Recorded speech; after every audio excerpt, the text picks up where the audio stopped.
τελευταία χρόνια βλέπουμε συνεχώς τα παιχνίδια να γίνονται πιο εύκολα. Ναι. Αυτό που λέμε να σε παίρνουν από το χεράκι. Ναι. Και φυσικά δεν αναφέρομαι σε παιχνίδια τύπου Angry Birds κτλ. Που αναφέρονται σε ένα τεράστιο κοινό που δεν θέλει να το ψάξει, θέλει να κάνει το δάχτυλο έτσι και να παίζει. Μιλάμε για τα πιο εισαγωγικά hardcore παιχνίδια και για κονσόλες και για PC. Ακόμα και τα παλιά σκοπής παιχνίδια, τα παλιά σχολής, είναι πιο εύκολα, είναι πιο βατά, πιο φιλικά, σε υπερβολικό βαθμό πολλές φορές. Αυτή την νοοτροπία, την τάση δεν τη συμμερίζεστε πάρα πολύ. Όχι, εμείς θέλαμε να κάνουμε ένα massive multiplayer game, το οποίο να είναι σαν first person shooter, δηλαδή τι πιο hardcore μπορείς να επιδιώκεις. Θέλουμε να είναι όσο πιο massive γίνεται και όσο πιο multiplayer γίνεται. Δεν θέλουμε να έχουμε instances όπου μετατρέπεται ένα παιχνίδι σε ένα μικρό multiplayer game, όταν εσύ και ένα πολύ μικρό group παίζετε μαζί. Την εμπειρία αυτή μπορείς να την πάρεις από ένα multiplayer game, ίσως και καλύτερα από... Εδώ εμείς θέλουμε το massive, θέλουμε εκατοντάδες και χιλιάδες παίχτες σε μία μεγάλη μάχη. Η τεχνολογία, η έρευνα που κάνουμε είναι για να μπορούμε να αυξήσουμε αυτή τη δυνατότητα. Μπορούμε να έχουμε εκατοντάδες χιλιάδες παίχτες μέσα σε έναν κόσμο. Αυτό θα επιδιώξουμε. Δεν θα επιδιώξουμε να βάλουμε 5 μέσα σε ένα dungeon γιατί μην μπουν άλλοι και τους χαλάσουν την εμπειρία. Θεωρούμε ότι εμείς κάνουμε design για να μπουν άλλοι να τους χαλάσουν την εμπειρία. Δηλαδή το design μας είναι... Είναι η φιλοσοφία του παιχνιδιού. Ναι, είναι η φιλοσοφία του παιχνιδιού. Ότι ξέρεις τι, θα μπεις να κάνεις να τελειώσει το dungeon, αλλά μέσα σε αυτό το χρονικό διάστημα δεν ξέρεις και ποιος άλλος μπορεί να έχει την ίδια ιδέα με σένα. Οπότε δεν θα καθίσουμε να ταντέψουμε τους χρήστες οι οποίοι έρχονται σε ένα hardcore παιχνίδι και θέλουν αυτή την αδρεναλίνη και την εμπειρία. Είναι πολύ σημαντικό αυτό, έτσι. Και είναι πέρα από τις τάσεις που επιβάλλουν οι καιροί σήμερα. Έτσι. Ναι, παρόλα αυτά σκεφτείτε ότι τα πιο δημοφιλή παιχνίδια, τουλάχιστον, και δεν μιλάω τώρα για τα Farmville και Cityville και για αυτού του είδους τα παιχνίδια, μιλάω για client games, μιλάω για... ήταν τα shooters, έτσι, ήταν τα πιο δημοφιλή παιχνίδια όλων των εποχών. Δεν είναι τυχαίο. Ο άλλος χρειάζεται την αδρεναλίνη και το action. Αυτό προσπαθούμε να... Το βλέπουμε αυτό ακόμα και σήμερα. Βλέπουμε ότι από τα στοιχεία που έχουμε τουλάχιστον στο εξωτερικό, ειδικά στην Αμερική, τα Call of Duty είναι που κάθε χρόνο είναι το γεγονός της χρονιάς. Έτσι. Ορίστε. Για ποιο λόγο? Για το multiplayer κομμάτι. Ναι.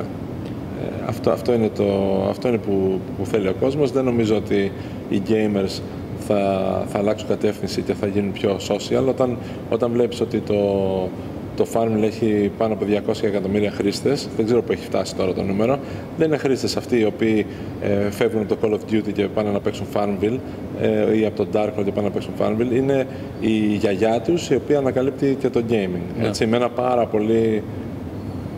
Και δεν νομίζω ότι η γιαγιά τους θα πάει να παίξει Call of Duty, ούτε Darkhold. Θα ήταν είδηση αυτό. Αλλά τα νούμερα είναι αυτά. Είναι νούμερα που προκύπτουν από μη gamers, οι οποίοι μπαίνουν με έναν ανώδυνο τρόπο μέσα στο gaming και δεν καταλαβαίνουν καν ότι παίζουν. Είναι ένα πασατέμπος, ας πούμε, που οι gamers όμως θα επιδιώκουν το excitement και το action και έτσι πιστεύουμε εμείς. Αυτή είναι η φιλοσοφία, τέλος πάντων. Ότι προσπαθούμε να κάνουμε το επόμενο παιχνίδι πιο προσεγγίσιμος από τις μάζες. Προσπαθούμε, θέλουμε πολύ κόσμο στο παιχνίδι. Πιστεύουμε ότι όποιος ξεπερνούσε το πρώτο στάδιο του πρώτου Darkhold, του υπάρχοντος παιχνιδιού, το ερωτευόταν. Το θέμα ήταν μέχρι να φτάσει εκεί, ήταν πάρα πολύ δύσκολη η εμπειρία και πολλοί τα παράταγαν στη μέση. Εδώ και ακόμα και δημοσιογράφοι που μας γράφανε reviews δεν μπορούσαν να περάσουν το πρώτο στάδιο του παιχνιδιού. Θα έφτανα σε αυτό, δεν ήξερα αν θα πρέπει να σας ρωτήσω ή όχι, γιατί το να σχολιάζουμε τον τύπο γενικότερα είναι λίγο παράξενο. Αλλά μιας και το είπατε, είχε παρουσιαστεί ένα φαινόμενο παράξενο πριν από, ήταν 2 χρόνια περίπου. Ναι. 2 χρόνια. Και συγκεκριμένα, εντάξει, δεν είναι αντιδεολογικό, είναι μια πραγματικότητα να το πούμε ότι είχε γίνει ένα σκηνικό με το Eurogamer, έτσι. Φαντάστηκα ότι αυτό θα λέγατε. Ναι. Δεν ξέρω αν θέλετε να το σχολιάσετε αυτό. Δεν το σχολιάσω, δεν έχω κανένα πρόβλημα. Λοιπόν, είχαμε δει ότι ανέβηκε κάποιο review του παιχνιδιού με 2 και μετά από κάποια παράπονα που κάνατε εσείς, ήρθαμε ένα νέο review από έναν πιο επιφανή, ίσως τον πιο επιφανή συντάκτη του Eurogamer με άλλο βαθμό, με υψηλότερο. Ναι, δεν είναι συντάκτη του Eurogamer, είναι ανεξάρτητος. Ανεξάρτητος, freelancer ήταν. Ναι. Εννοώ από τις πένες που συνεισφέρουν στο Eurogamer. Δεν θα σχολιάσω το επαναληπτικό review καθόλου, γιατί σέβομαι τον κύριο Γκίλιαν πολύ. Σέβομαι και τον Eurogamer, αλλά στη συγκεκριμένη περίπτωση προσέλαβε έναν reviewer ο οποίος δεν έπαιξε καν το παιχνίδι. Ξέρουμε ακριβώς τι έκανε μες στον κόσμο, γιατί εμείς τους δώσαμε το account. Όταν είδαμε το review, καταλάβαμε ότι δεν είχε παίξει καθόλου το παιχνίδι και απλώς το εξακριβώσαμε κοιτώντας τα logs, δηλαδή όλες τις δράσεις του. Αυτός δεν είχε την υπομονή να καθίσει, να ασχοληθεί, να προσπαθήσει να δει αυτό το παιχνίδι πώς παίζεται. Απλώς προχώρησε στο επόμενο του review. Έγραψε ένα review το οποίο προφανώς βγήκε από forum posts ή γιατί εμπειρία παιχνιδιού δεν είχε και μας έβαλε ένα πάρα πολύ κακό σκορ. Απ' τη μία καταλαβαίνουμε ένα χρήστη να μπαίνει μέσα στο παιχνίδι μας και να μην μπορεί να καταλάβει τι πρέπει να κάνει, γιατί είναι δύσκολο παιχνίδι. Απ' την άλλη δεν καταλαβαίνουμε έναν επαγγελματία ο οποίος θα καταλήξει σε αυτή την... Όταν όλα μας τα scores είναι κατά μέσο όρο κοντά στο 7,5, που θεωρούμε ότι είναι δίκαιο, γιατί το Dark World ποτέ δεν θελήσαμε να είναι commercial προϊόν. Ήταν proof of concept για την τεχνολογία μας περισσότερο. Ξέραμε ότι είναι πάρα πολύ δύσκολο παιχνίδι. Ξέραμε ότι θα μπορούσαμε να το έχουμε προσέξει περισσότερο, δηλαδή να το έχουμε κάνει polish περισσότερο, να το γυαλίσουμε λίγο παραπάνω, αλλά το βγάλαμε για ένα συγκεκριμένο κοινό. Οπότε το να έρθει κάποιος έξω από αυτό το κοινό να το κάνει review, και πάντα λέγαμε το Dark World δεν είναι για όλους. Όταν λοιπόν έρχεται ένας reviewer ο οποίος δεν έχει καμία επαφή με αυτό το αντικείμενο, φυσικά θα τα βρει δύσκολα τα πράγματα και επειδή είναι και επαγγελματίας, ίσως και πληρώνεται με τις ώρες τις οποίες ή με τα πόσα κομμάτια βγάζει, προτίμησε να προχωρήσει στο επόμενο. Φυσικά όμως με πολύ αντιδιοντολογικό τρόπο κατά την άποψή μας. Αυτό. Δεν έχω να πω τίποτα περισσότερο. Ήθελα να ρωτήσω με την ευκαιρία αυτή, και έχει να κάνει με την δική μας την πλευρά. Πιστεύετε ότι ο τύπος δεν είναι έτοιμος σε πολύ μεγάλο βαθμό να αντιμετωπίσει τη βιομηχανία έτσι όπως έχει φτάσει σήμερα? Πιστεύω ότι υπάρχουν πολλά μικρά παιδιά, και βάζω όλες τις πτυχές του τύπου, τις ελληνικές, εμάς, τους ξένους, όλους. Δεν βγάζω κανέναν απ' έξω. Ότι υπάρχουν νέα παιδιά που το βλέπουν ως πλάκα αυτό και έχουν δύναμη στα χέρια τους και δημιουργούν πρόβλημα στο προϊόν που με μεράκι και κόπο έφτιαξε κάποιος, ή πιστεύετε ότι τελικά δεν πρέπει να παρεμβαίνουμε καθόλου στον τύπο και ότι ο κόσμος μπορεί να κρίνει το προϊόν από μόνο του? Εγώ δεν έχω σχολιάσει τον τύπο ποτέ, εκτός από αυτή τη συγκεκριμένη περίπτωση, που ήταν μια κατάφορη αδικία εναντίον του παιχνιδιού. Με συγκεκριμένα δεδομένα λέτε, έτσι? Τα είχατε αυτά? Φυσικά. Έχουμε πάρει και άλλα reviews τα οποία δεν ήταν καλά, τα οποία δεν ήταν απολύτως τεκμηριωμένα. Θα σας πω με τι διαφωνώ. Διαφωνώ να βάλεις κάποιον στον οποίο αρέσουν adventure games, ας πούμε, οι puzzles, να κάνει review ενός hardcore MMO. Ναι. Ή κάποιον ο οποίος κρίνει ότι η εμπειρία του από το World of Warcraft τον κάνει expert να μπορέσει να κάνει review στο Darkfall. Εγώ θα προτιμούσα κάποιον που να έχει παίξει first person shooters, ας πούμε, να έρθει να κάνει review στο Darkfall, παρά κάποιος ο οποίος να έχει σαν την μοναδική του εμπειρία το World of Warcraft, που να έχει φτάσει στο World of Warcraft μέσα από το EverQuest ή άλλα παιχνίδια τα οποία είναι πολύ πιο light. Και κάνοντας review ένα παιχνίδι, εγώ πώς θα το έκανα, εγώ θα προσπαθούσα να σκεφτώ σε ποιον απευθύνεται αυτό το παιχνίδι και γιατί αυτός στον οποίο απευθύνεται το παιχνίδι μπορεί να του αρέσει ή να μην του αρέσει το παιχνίδι, όχι στις δικές μου προσωπικές προτιμήσεις. Οι δικές μου προσωπικές προτιμήσεις είναι συγκεκριμένες.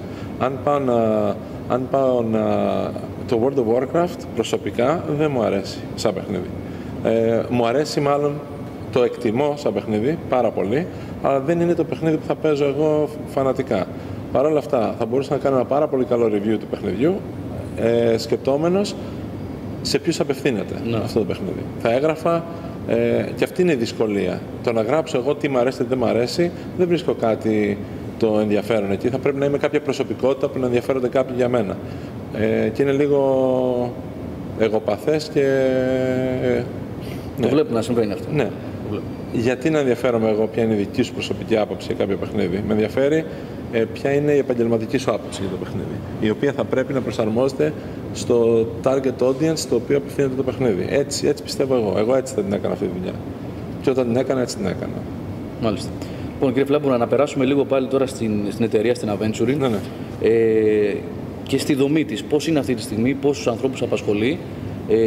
Μου είχατε πει κιόλας ότι είναι μια εταιρεία που έχει και πρόσωπα από διάφορα μέρη του κόσμου. Ναι. Δεν είναι μόνο Έλληνες. Και γενικότερα, πώς έχει δομηθεί η εταιρεία και πού προσβλέπει από εδώ και στο εξής. Ξεκινήσαμε, όπως σας είπα, 11 άτομα. Τα 11 άτομα, όταν έγινε το launch του Darkfall, το πρώτο ήταν 19 άτομα. Είχαμε φέρει και κάποια άτομα να βοηθήσουν λίγο με το support. Σιγά σιγά αρχίσαμε να προσθέτουμε προγραμματιστές και artists και κάποιο υποστηρικτικό προσωπικό. Τώρα είμαστε, επειδή πλησιάζουμε στο launch του επόμενου παιχνιδιού, είμαστε περίπου 55 άτομα εδώ. Έχουμε αρχίσει και προσλαμβάνουμε συνέχεια για να αυξήσουμε και την ποιότητα της ομάδας και τις δυνατότητες της ομάδας. Επειδή τρέχουμε ταυτόχρονα και το Darkfall, τρέχαμε μάλλον το Darkfall πολύ καιρό τώρα, το υπάρχον παιχνίδι έχει μοιραία πέσει λίγο στα δεύτερη μοίρα, αν και δεν το έχουμε παρατήσει. Υπάρχει ένα live team το οποίο το συντηρεί. Υπάρχει βέβαια και η ομάδα που είναι full development στο καινούριο παιχνίδι. Όπως σας είπα, 55 άτομα, θα θέλαμε να είμαστε άλλοι 10. Το πρόβλημα είναι ότι δυσκολευόμαστε να βρούμε πολύ καλό κόσμο να έρθει στην Ελλάδα, ειδικά με αυτά που ακούγονται τώρα τελευταία για την Ελλάδα. Αλλά τα καταφέρνουμε σιγά σιγά. Έχετε παιδιά από την Νορβηγία, έτσι? Έχουμε τους Νορβηγούς που είναι εδώ χρόνια μαζί μας. Έχουμε ανθρώπους από την Αγγλία, τώρα τελευταία έχουν έρθει αρκετοί. Είχαμε άτομα από Ελβετία, από Ιταλία, από Γαλλία. Και είπατε ότι δεν μπορείτε να βρείτε ανθρώπους να έρθουν στην Ελλάδα. Γιατί στην Ελλάδα δεν μπορούμε να βρούμε? Εννοώ Έλληνες. Στην Ελλάδα υπάρχει ένα παράδοξο.